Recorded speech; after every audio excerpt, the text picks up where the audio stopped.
Alright, hello once again, Jeff Scott of Rankin Technical College.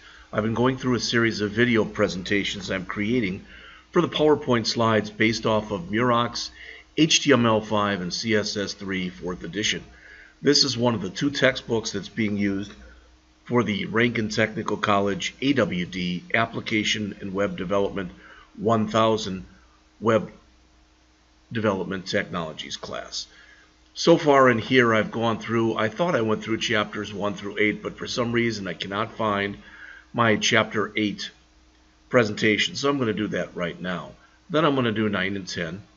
I've done 11 through 15, then I'm going to do 16, and I've done 17 through 20. Once I get done with this book, I'm going to head off and start doing the other book that's used for this class, and that's Murox, JavaScript and jQuery 3rd edition. So with that said, and I thought I had these up, but I guess I don't.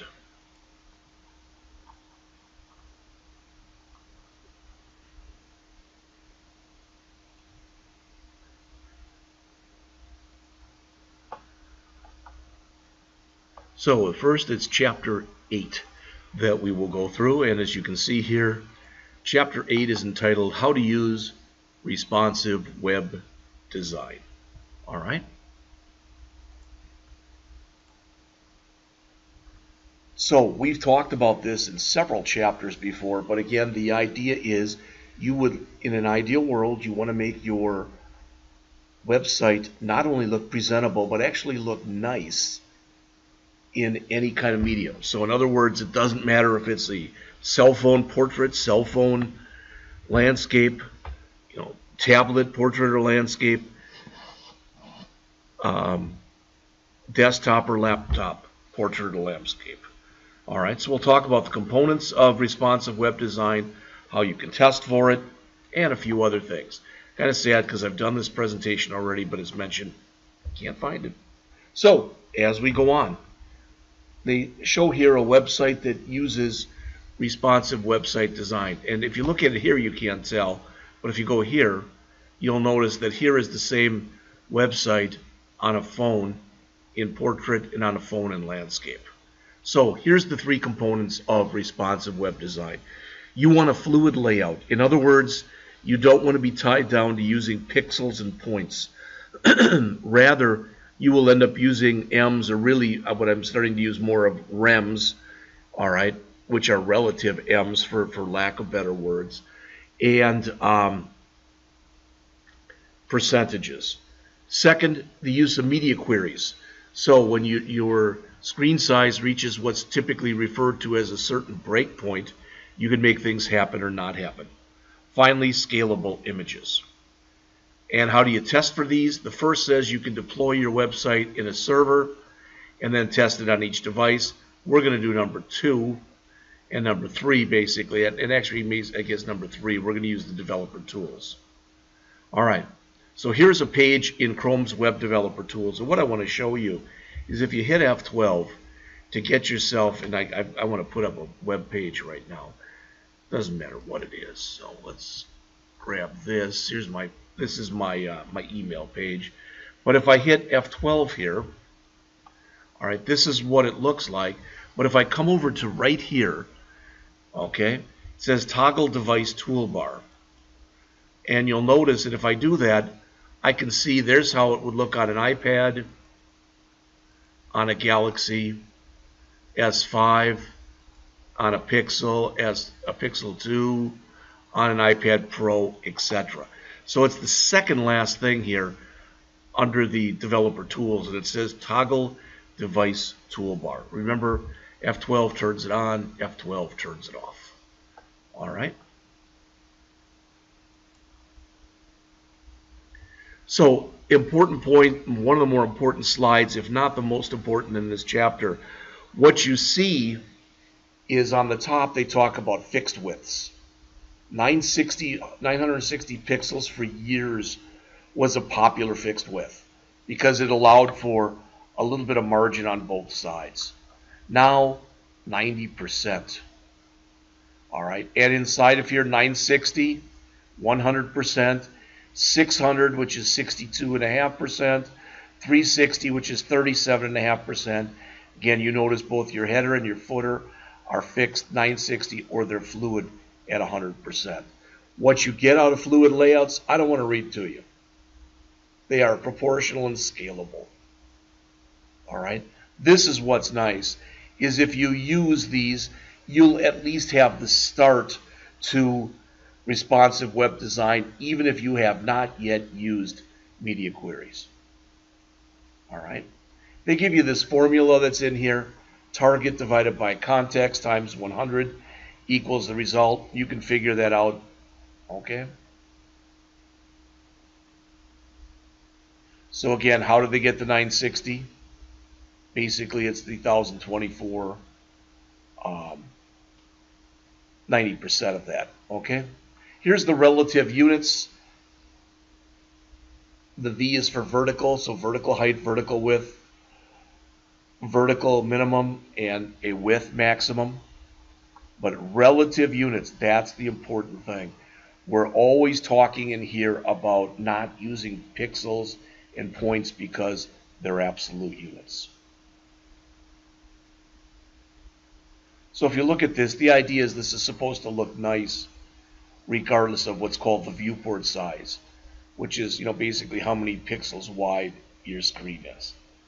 All right, this doesn't look real nice. You can play with different font sizes. There's a lot of different ways that you can set this stuff.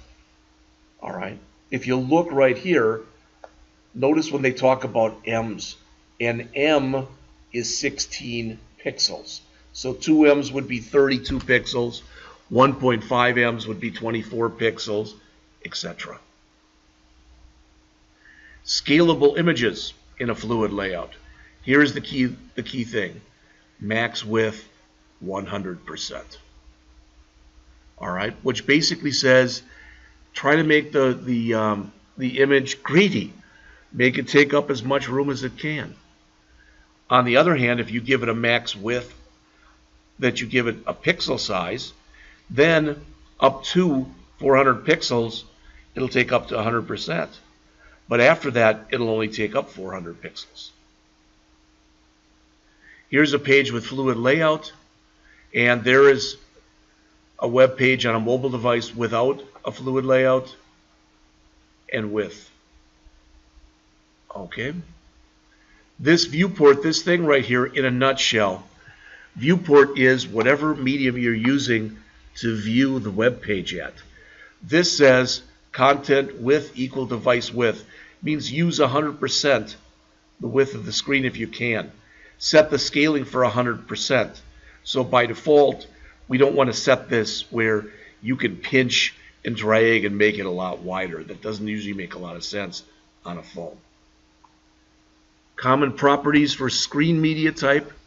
Remember, screen is the opposite of screen is print, so this is what you want to see on screen. All right. We just talked about device width. There's also device height. There's also orientation.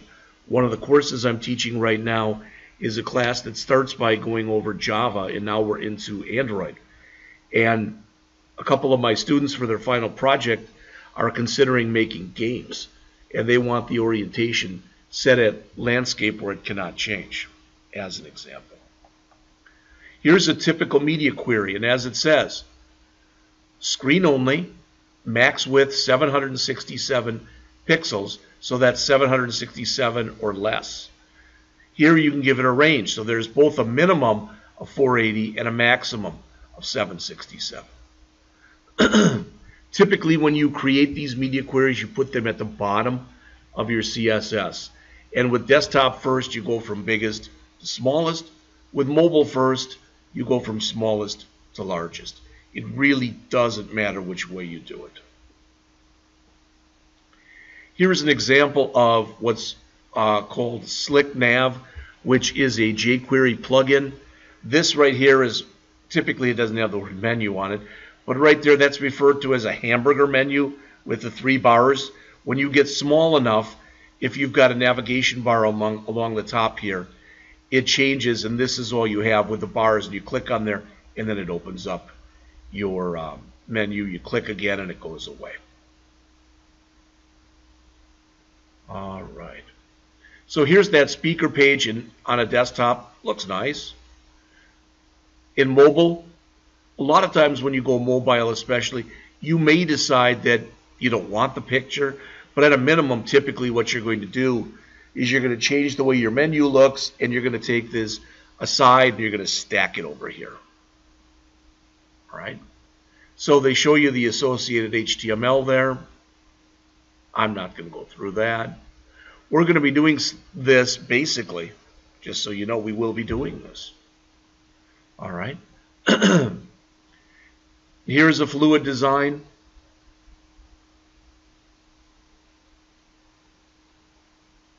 So what's the difference? Here's a fluid design without a media query. Here's one with a media query. Looks very pushed here with the buttons that you have right there. Here it's a little more spread out. Other than that, and this is 2 lines, and here it's 1 line. Okay, now that was very quick. I understand that. It was only 11 or 12 minutes long, but I have gone over this in other chapters as well. All right, so that pretty much ends this chapter. I'm going to come back and I'm going to go over chapters 9 and 10.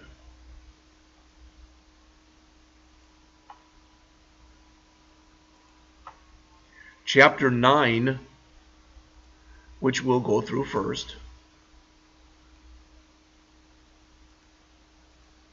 is on how to use flexible box, or what's referred to as Flexbox, for page layout and responsive web design. Then we'll go right into chapter 10, which is how to use the grid layout for page layout and responsive web design. All right, so I will be back with those very shortly.